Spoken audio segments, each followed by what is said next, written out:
కూటే నమస్తే. నేను మీ దోస్తు సొరకాయ, చెర్రీ టమాటోస్, శనగపప్పు వేసి కర్రీ చేస్తున్నాను అనమాట. చాలా బాగుంది.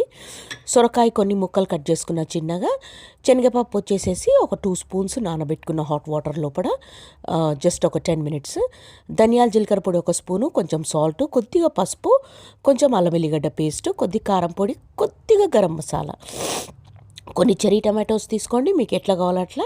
దాని తర్వాత ఒక ఆనియన్, కొద్దిగా జీలకర్ర. ఫస్ట్ నూనె వేడి చేసేసి ఆనియన్, జీలకర్ర వేసేసి అది కొద్దిగా సాటే చేసి పక్కకు జరిపి శనగపప్పు నానబెట్టుకున్నది వేసి దాన్ని కొద్దిగా సాటే చేసుకున్నాక చెర్రీ టమాటోస్ వేసిన. దాని తర్వాత అల్లం వెల్లిగడ్డ పేస్ట్ వేసిన తర్వాత ఈ మసాలాలు ఏమున్నాయో అవన్నీ కొద్దిగా లైట్గా వాటర్ కలిపేసుకొని వాటిని కూడా వేసి మొత్తం అన్నీ సాటే అయిపోయాక కలిపేసి ఈ సొరకాయ వేసి మూత మీద కొన్ని నీళ్లు పోసేసి ఒక 15 మినిట్స్ సిమ్మర్ మీద పెట్టేసినాను. మంచి జబర్దస్త్ సొరకాయ, చెర్రీ టమాటో, శనగపప్పు కర్రీ రెడీ అయిపోయింది. చాలా అంటే చాలా టేస్టీగా ఉంది. రైస్తో పాటు నేను దీన్ని సర్వ్ చేసినాను ఇంట్లో. అందరికీ నచ్చింది. మీరు కూడా ట్రై చేయండి. చాలా అంటే చాలా టేస్టీగా ఉంది కర్రీ. Okay, love you.